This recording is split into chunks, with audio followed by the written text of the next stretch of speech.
I think I've mentioned Hogwarts Legacy controversy in like 3 or 4 episodes before this, but now comes the final say. The game is out, its quality is verifiable, the boycotting came to a head, collateral damage ensued, but the game just broke the record for the most concurrently viewed single-player game in Twitch history, so it's safe to say that all the boycott tactics accomplished was bringing more attention to a good game and getting to flex your mob muscles by bullying streamers playing it in their chats and feeling like you're the good guy because your worldview is more warped than a hardwood floor at the bottom of a lake.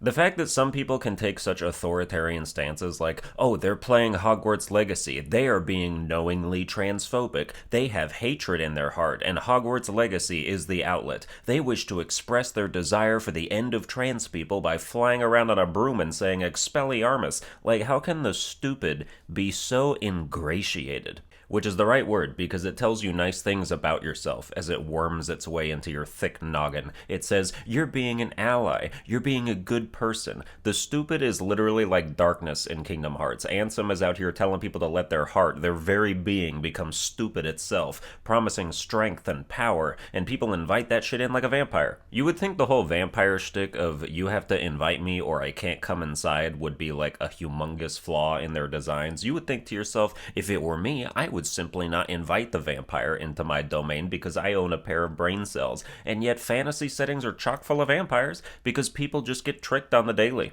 And it seems like it does grant power. You see the mob bully streamers and make them cry and end their streams in tears, and you think, wow, that is power. But it's a facade you only wield on the internet and among your equally duped brethren. A swarm of cockroaches condemns your house. A single one gets flushed down the toilet in disgrace. You know that feeling you get when you see someone attempt a ratio on Twitter, but nobody is backing them up? Just a straight shot of pity, no chaser. Internet power is that fragile, and the people who indulge in it in online groups log off at the end of the night powerless and alone, but still enveloped in that same cloak of stupid that tells them they did a good job using their supposedly overflowing empathy for the trans community to make nice people sad today. It's like seeing a sad lost puppy in the street, rushing over to it and cradling it in your arms, then looking over and seeing someone doing something you don't approve of and using the puppy as a blunt instrument to knock the person unconscious.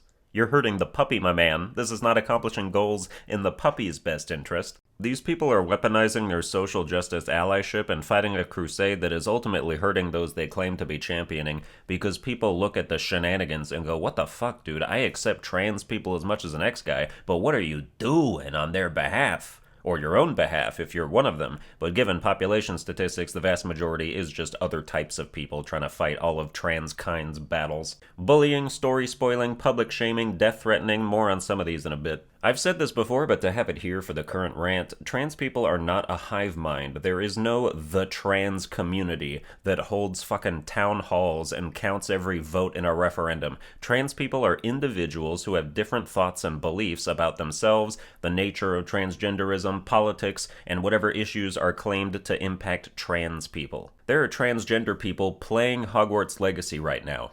Whoa! Let that sink in. Did I just blow your mind? Then it was probably clouded by stupid. You should rejoice in your newfound clarity. Not every trans person gives a fuck that J.K. Rowling has a female hard-on for biological womanhood. She's still responsible for a franchise that they've maybe been obsessed with their whole lives. Some of them support her as the founder of that universe, even if she doesn't support their ideas of who they are. And some of them hate her, or are indifferent about her, but still love Harry Potter, so fuck you, basically. But the loudest mouthpieces will declare their authoritarian view of what's best for the trans community, whether they're a part of it or not, and expect others to fall in line or be shunned and smeared, even if it ends up doing more harm than good, which is certainly what happened in this case because all of the stories surrounding this issue are Hogwarts Legacy boycotters do something pathetic or annoying or downright abusive. And Hogwarts Legacy boycotters are associated with being in or standing up for the trans community, so who do you think that makes people think more negatively of? The active campaigners of this boycott are running out of bullets with which to shoot their own feet, as if boycott is even the right word with what it's escalated to. It's more like a wartime skirmish. It is not simply don't buy this game. Oh no, we've long since progressed past that. It's shame everyone who did buy the game. Here's an ongoing list of every streamer that has played the game, so that you may boycott them as well and organize harassment campaigns if you so choose, while we pretend we don't condone that. It's spoil the story for anyone trying to enjoy the game, because why should they smile and thrive while we suffer in bitter resentment?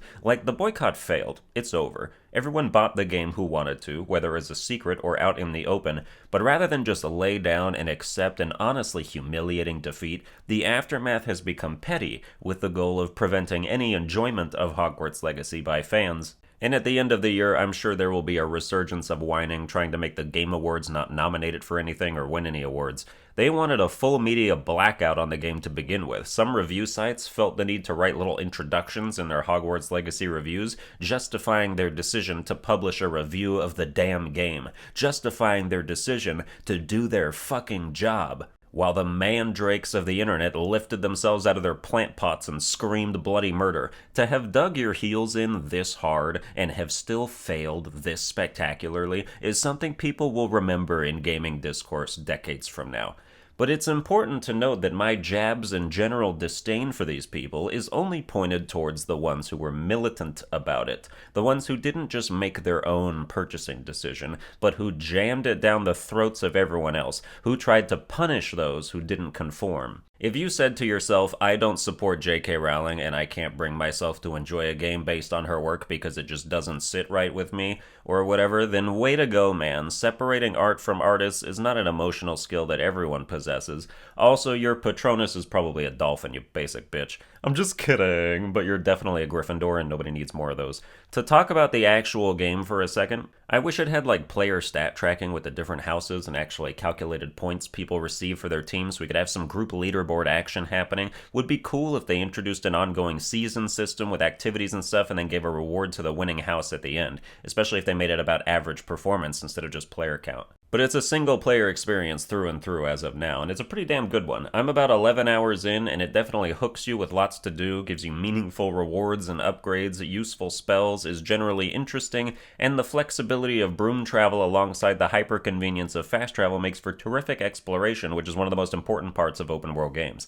The beginning is kind of slow, because it takes an unexpectedly long time to actually get to Hogwarts, but pretty much every hour I played introduced something that just made the whole game better than I previously thought. It's really been playing on an almost constant crescendo since I got sorted into my house, which was Slytherin, by the way. I'm a true Slytherin, according to the Wizarding World site, so I made sure my character in-game reflected all the results I got from the official designator. Slytherin, my Patronus is a stoat, which I'm not terribly pleased with. It's like a half weasel, half badger thing, but at least it's not a dolphin. Dolphins are the most common one, that's why I'm ragging on them if you didn't know. Haven't gotten to Patronuses in the game yet though. And then I have a Hawthorn wand with a unicorn core, 11 3/4 inches with quite bendy flexibility, which makes no discernible difference in-game to my knowledge, but at least I can tell people I'm unique. I'm not a huge Harry Potter fan, which I know you don't believe after all the bullshit I just said. Like, yeah, I read all the books and saw all the movies when I was a kid, but I just thought they were good. I wasn't out here dressing as a boggart for Halloween.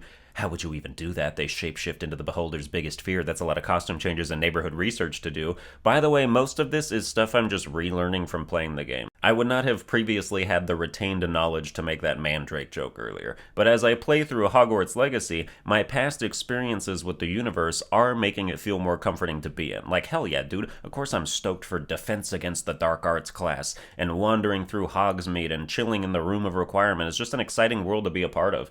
But even if you've never done any Harry Potter stuff before, it's good. I don't know how good for that demographic, but it feels like a good game that's enhanced by its pedigree rather than a mediocre game being carried by it. For reference, Disney Dreamlight Valley is a mediocre game being carried by it. And yes, I allowed it to carry me for 56 hours, but I'm safely burnt out so I can look back and say that that was purely Disney magic at work there. Like, the Batman Arkham games are enhanced by being Batman, but those games will be bangers anyway with the systems they have in place. And Hogwarts Legacy systems are satisfying and consistently expanding. The reason this boycott turned nasty is because prominent internet activists made you believe trans people's livelihoods were at stake because a lot of people wanted to play a video game.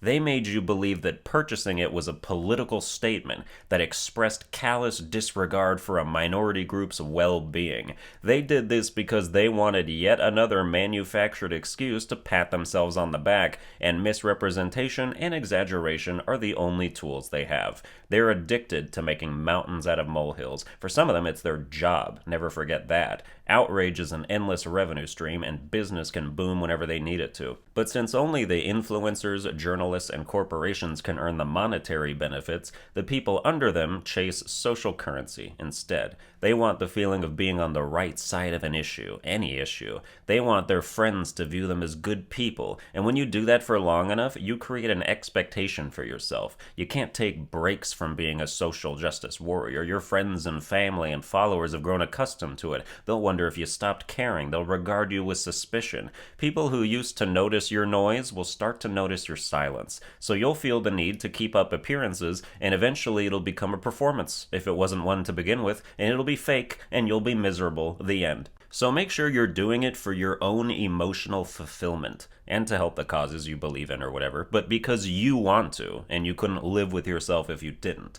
not because people are watching or have expectations for you. It'll be way more authentic. Well, that's going to do it for this video. I hope you enjoyed it. If you did, you can like, share, and subscribe. Follow me on Twitter at Sunburned Albino. Watch all my videos, even though nobody's watching you watch them, and I'll see you guys next time.